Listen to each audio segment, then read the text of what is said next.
So Yeah. Okay, let's go to Rob in Louisiana. Hello, Rob. You're Hello? on the air. How are you? Yay. Doing great. How are y'all? Doing okay. What's your question for us today? Okay. Big fan of the show. And I have what I believe to be an irrefutable explanation for the existence of God. It says you're an atheist here. That's right. You're an atheist who has irrefutable proof of God? That is true. is this a long proof or pretty darn short? All right. Well, No, it's pretty. The first point is pretty doggone short, and that's the irrefutable claim. And then I have a few other points that I wanted to discuss and ask you guys about. all right. Well, let's get to this irrefutable claim. What is this? Yeah, without further ado, I'm fairly confident that the explanation won't be new, but I've yet to hear it in this sense. So in my irrefutable explanation, there's two main pretexts, and one is that humans, are inherently wanting to be all-knowing, all-powerful, and all-present. And I think that's where the theist image of God came from us, and from that impulse that I think all of us basically have to one degree or another. And while that was, I've heard it said it was our first and worst explanation regarding the origins of ourselves and our universe. We didn't have the technologies back then, and regarding the nature of the physical world and stuff. But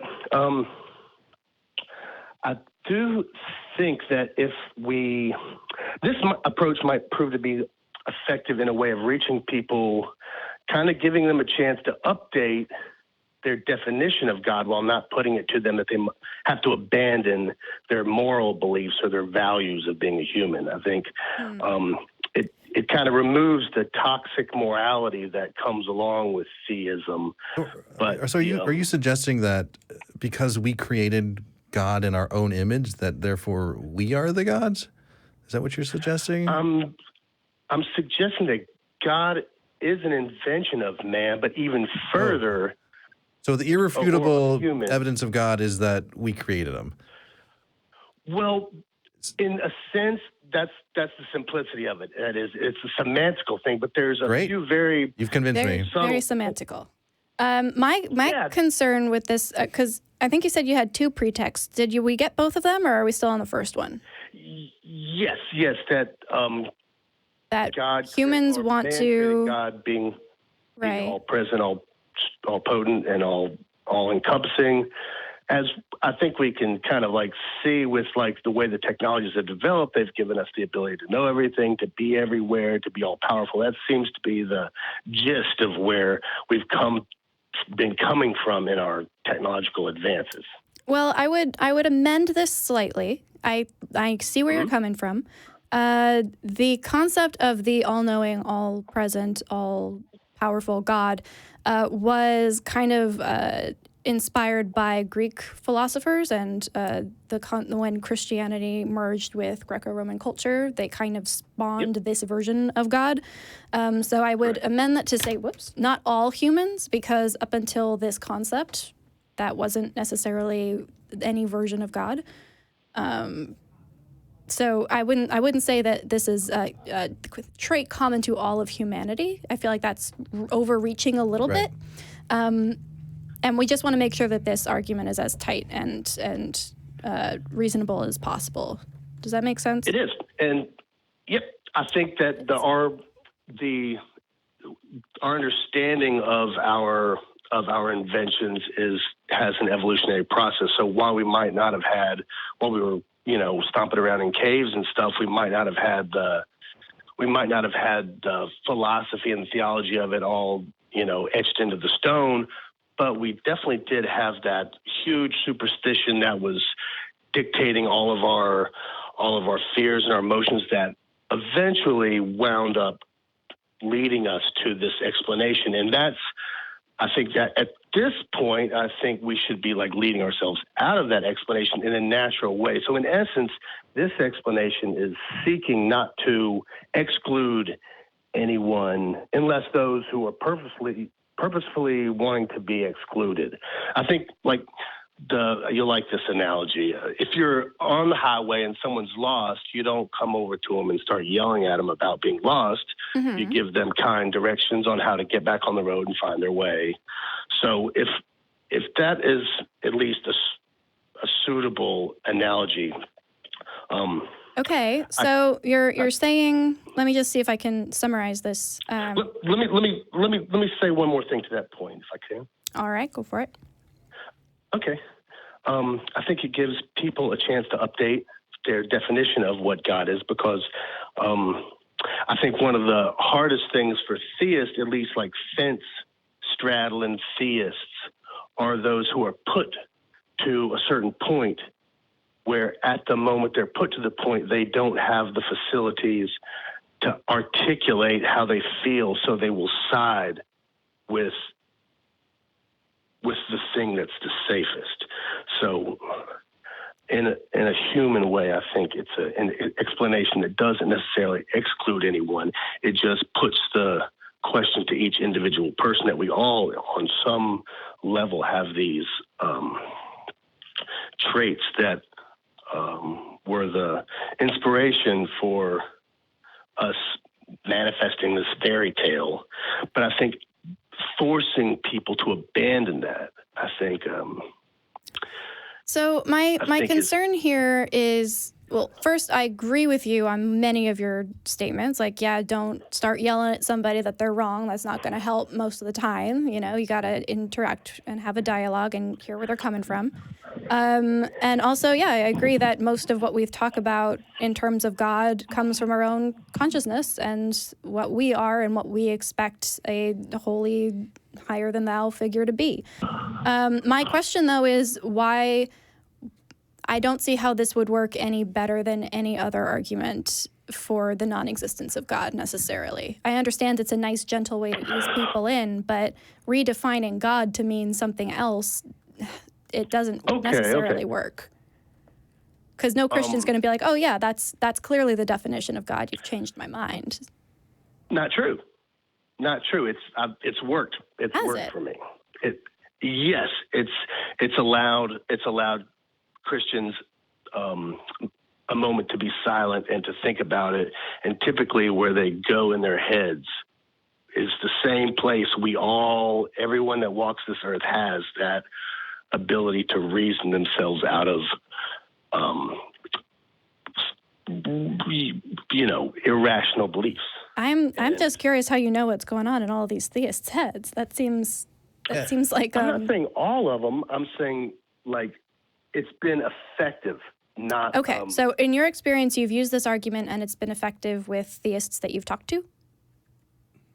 I have a long, I was born in Alabama to a secular theist microbiology, and every day of the week I had these Baptists, Methodists, whatever, banging on my door trying to save me.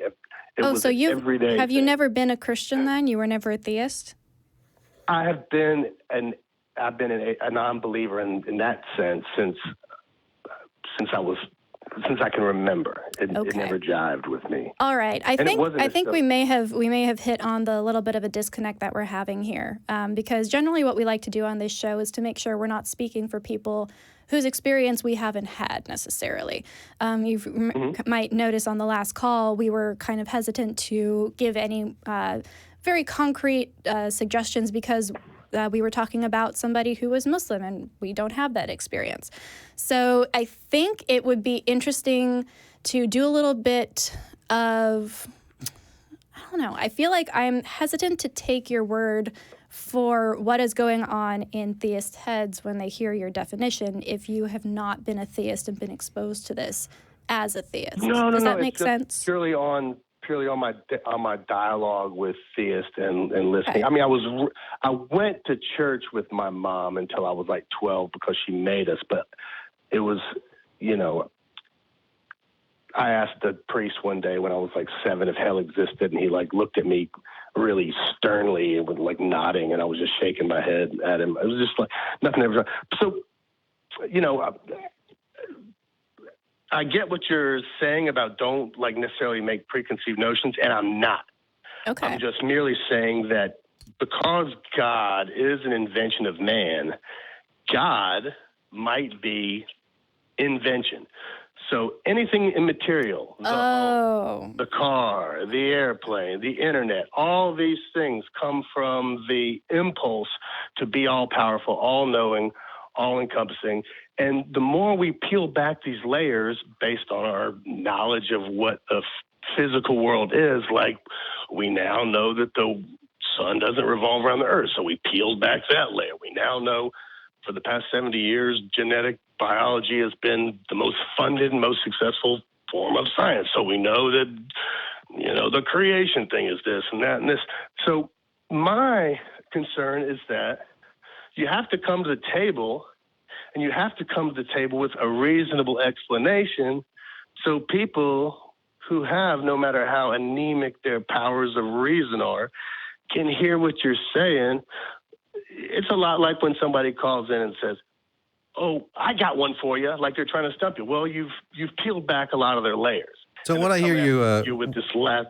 What I hear you saying is that this is another argument we can add to the arsenal or our quiver of arguments with folks. Because obviously, like if the person you're speaking to believes that God created man, then they're not going to believe, or they're not going to agree that we created God. So this is it's a situation-specific argument that could be used, but may not always work. Right. The problem I think I'm having is when you're entering into a critical dialogue with somebody, a critical discussion, the rules of engagement generally are that you have to use internal proofs as opposed to external ones. And the internal proofs have to be things that you both agree on internally within the conversation. In the same way that that would exclude people being able to say, well, the Bible says so, therefore this is my argument. That's an external proof. That's something that they're bringing in that we haven't agreed to, right? And that's not fair. That's not necessarily legal, quote unquote, in a persuasive dialogue. And in the same way, to the contrary, I think it's actually elevating the dialogue. But that's fine. We disagree, and no big deal. Well, I think that's elevating. This is not opinion necessarily, but Yeah, this is I'm kind of the- agreed upon by argumentative philosophy. But the beginning of all debates. right, this is like the very informal basic- logic 101 kind of stuff. But yes, you can include stuff and then have both parties agree on it, and then it becomes internal proof, and then you can use it. So if you want to bring this into the conversation and say, hey, here is a theory, here's what I'm thinking, do we agree on this? Then if you both do, you can continue that discussion in a productive way. But my concern is that while I agree with what you're saying, that we created gods and that we are continuing to express our need to learn more and do more and know more by, inventing new technology and stuff, I don't necessarily think that's going to be an external proof that is then easily incorporated into a persuasive dialogue with a believer. Does that make sense? Yes and no. Like the point was meant to be like a very quick and obvious point. I didn't know it was going to digress into what the main point is that with theology, there's too much chance for moral toxicity, and I think this is a secular argument that I have not heard, which still says God does exist. What is God? God is invention. What is invention? It's the impulse to know everything, be everywhere, and be all-powerful. That is what God is. Well, God yeah, but we can also define us. God to mean this coffee mug, right? What is God? God has a handle and is filled with water right now, right? Like we can define God to mean whatever. My question then is, why do we need to define God into existence at all? Why can't we just dismiss the idea altogether? I think we're confusing what our definitions of God are. Well, what I'm saying is, if you tell somebody that believes in God that God doesn't exist, you're going to have an argument. But if you lead someone through logic to say, hey, this is from us,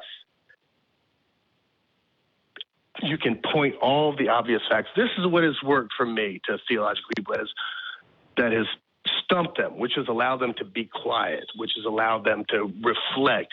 And without being argumentative, because I've been around theological people my whole life, I myself had a girlfriend who was of the Islamic faith, and I found it just curious to sit there and listen to her beliefs. And if something didn't jive, I would say, hey, what about this? And then we'd get into a dialogue.